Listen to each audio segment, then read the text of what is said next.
এই অপারেশন করতে কি পরিমাণ খরচ লাগতে পারে কি বলেছে ডাক্তার?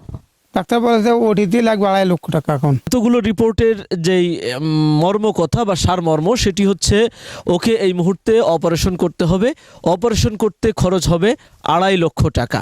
এই 2.5 লক্ষ টাকা ম্যানেজ করা এই হতদরিদ্র পরিবারের জন্য একেবারেই অসম্ভব। দর্শক আসসালামু আলাইকুম, স্বাগত জানাচ্ছি তৌহিদ হাসান ওসামা। দর্শক, আমি এই মুহূর্তে অবস্থান করছি যশোরের অভয়নগর উপজেলার 4 নম্বর পায়রা ইউনিয়নের বারান্দি রাজবংশী পাড়ায়।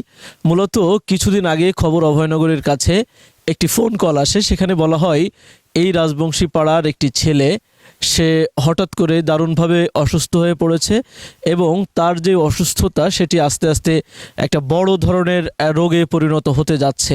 তো এই খবর পাওয়ার পরে আমরা আজকে কিন্তু তার বাড়িতে এসেছি। আমার বাম হাতে যাকে দেখতে পাচ্ছেন, এই যে ছোট্ট বাচ্চা, 8 বছর বয়স, ওর নাম হচ্ছে আপন। ওর মূলত এই যে দেখতে পাচ্ছেন চলের এক পাশ এভাবে হঠাৎ করে ফুলে গিয়েছে। ডাক্তার দেখানো হয়েছে ইতোমধ্যে, যশোর, খুলনা এবং ঢাকা থেকেও ডাক্তার দেখেছে এবং ডাক্তাররা যেটি বলেছে, আমি তার বাবার সাথে কথা বলেছিলাম, তিনি আমাদেরকে যেটা জানিয়েছেন যে ডাক্তার বলেছে দাঁতের সমস্যা থেকে মূলত এই চলের নিচে এভাবে ফুলে গিয়েছে। তো আমরা এই ব্যাপারে একটু বিস্তারিত কথা বলবো। আপনের বাবা আছে আমাদের সাথে।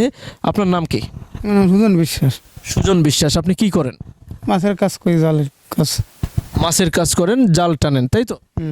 আচ্ছা, আপনাদের পরিবারের টোটাল সদস্য সংখ্যা কত? আমার পরিবারে 5 জন, আর তার বাদে অন্য লোক আছে। আচ্ছা, না মানে যেহেতু আয়ের উৎস কি আপনি আপনার উপর নির্ভর করে নাকি অন্য কেউ আয় ইনকাম করে? আমার উপর। আচ্ছা, এই যে আপনের এই চল ফুলে গিয়েছে এবং অনেক বড় হয়ে যাচ্ছে আস্তে আস্তে, এটা কি জন্ম থেকে ছিল নাকি এই অতি সম্প্রতি হয়েছে, একটু বলবেন? না, আগে ছিল না, এই ইদারিং 5 মাস থেকে 6 মাস পড়েছে। এই কি হয়েছে? এই যে আগে বললো যে মানে চলগুলা ফলেছে, সেভাবে দেখাইছি, তাদের কাজ হয়নি। তারপর ডাক্তার দেখাইছি, খুলনা ডাকাতে দেখাচ্ছে এখন। ডাক্তার কি বলেছে? ডাক্তার বলে দাঁতের থেকে হয়েছে, দাঁতে ওই ফুস আর কি জমে গেছে, জমে যেয়ে তারপর এই সৃষ্টি হয়েছে। এখন এই জায়গায় খাইয়ে গেছে। এই বললো ডাক্তারে অপারেশন না করলে সমস্যা দেখা দেবে, পরে এসে দেবো। আপনারা কি ঢাকায় নিয়ে গিয়েছিলেন ওকে? হ্যাঁ, ঢাকায় নিয়ে গেছিলাম। আচ্ছা দর্শক, আপন ক্লাস 1-এ পড়ে ফকিরহাট স্কুলে। তো ওর সাথেও আমরা একটু কথা বলবো। তোমার নাম কি? আপন। কোন স্কুলে পড়ো?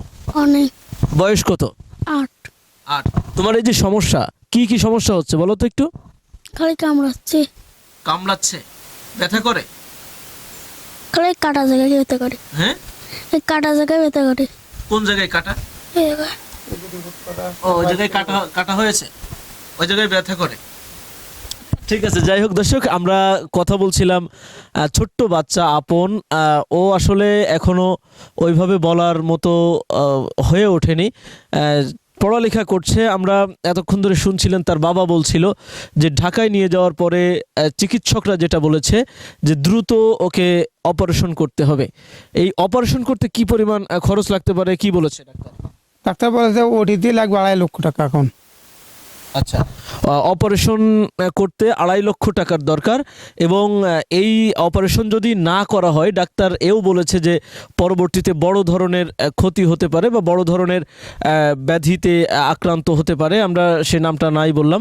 তো এই রকম পরিস্থিতিতে যারা সমাজের বিত্তবান রয়েছেন, আমরা তাদের কাছে বিনীতভাবে আহ্বান জানাচ্ছি, 2.5 লক্ষ টাকার বিনিময়ে যদি আপনের মতো একটা বাচ্চা জীবন ফিরে পায় বা যদি সুস্থ হয়ে ওঠে, তাহলে সেটি হবে আমাদের সমাজের সকলের জন্য মঙ্গল। তো আমরা আশা করব যে সমাজের যারা বিত্তবান রয়েছেন তারা আপনের এই চিকিৎসার ব্যয়ভারটা গ্রহণ করবেন। আচ্ছা, আপনি যেহেতু জাল টানা কাজ করেন, সংসার, অভাব অনটনের সংসার, আপনার মধ্য দিয়ে 2.5 লক্ষ টাকা ম্যানেজ করা কি সম্ভব? না, এটা কি সম্ভব হয় না। 2.5 লক্ষ টাকা কি জন বেশি এক জায়গায় করা সম্ভব না। আপনারা কি চেষ্টা করছেন? আর শিক্ষা তো করতেছি। কিভাবে চেষ্টা করছেন? ওই গ্রামবাসীরা বলেছি, ভাই বাপুরে ব্যাপার আমার ছেলেটা তো অবস্থা, আপনারা কিছু আমার সাহায্য করেন। আচ্ছা, এই এতে করে সাহায্য কি কিছু পেয়েছেন? কিছু দিছে গ্রামবাসী আর কি। ঠিক আছে, আমরা দর্শক এতক্ষণ ধরে কথা বলছিলাম। এই যে আমার হাতে দেখতে পাচ্ছেন অসংখ্য রিপোর্ট ইতোমধ্যে কিন্তু এই পরিবারটি ওই বাচ্চাটিকে নিয়ে করেছে। এতগুলো রিপোর্টের যেই মর্ম কথা বা সারমর্ম সেটি হচ্ছে ওকে এই মুহূর্তে অপারেশন করতে হবে। অপারেশন করতে খরচ হবে 2.5 লক্ষ টাকা। এই 2.5 লক্ষ টাকা ম্যানেজ করা এই হতদরিদ্র পরিবারের জন্য একেবারেই অসম্ভব। যারা সমাজের উচ্চবিত্ত আছেন তাদের কাছে আমরা আবারও বিনীতভাবে অনুরোধ করছি, আপনারা ছোট্ট এই আপনের দিকে একটু খেয়াল করুন এবং ওর সুস্থতার জন্য, ওর চিকিৎসার জন্য আপনারা এগিয়ে আসুন। তো দর্শক, আজকের মতো এই পর্যন্ত। আবারও দেখা হবে অন্য কোনো ভিডিওতে। সেই পর্যন্ত ভালো থাকুন, সুস্থ থাকুন। আল্লাহ হাফেজ। আপনি কি শিশু ও কিডনি রোগের বিশেষজ্ঞ ডাক্তার খুঁজছেন? তাহলে আর দেরি না করে আজই যোগাযোগ করুন ইউনিক ডায়াগনস্টিক অ্যান্ড কনসালটেশন সেন্টারে। এখানে নিয়মিত রোগী দেখছেন ডাক্তার মোহাম্মদ আওরঙ্গজেব, গাজী প্লাজা, সরকারি হাসপাতাল রোড, নওপাড়া, অভয়নগর, যশোর।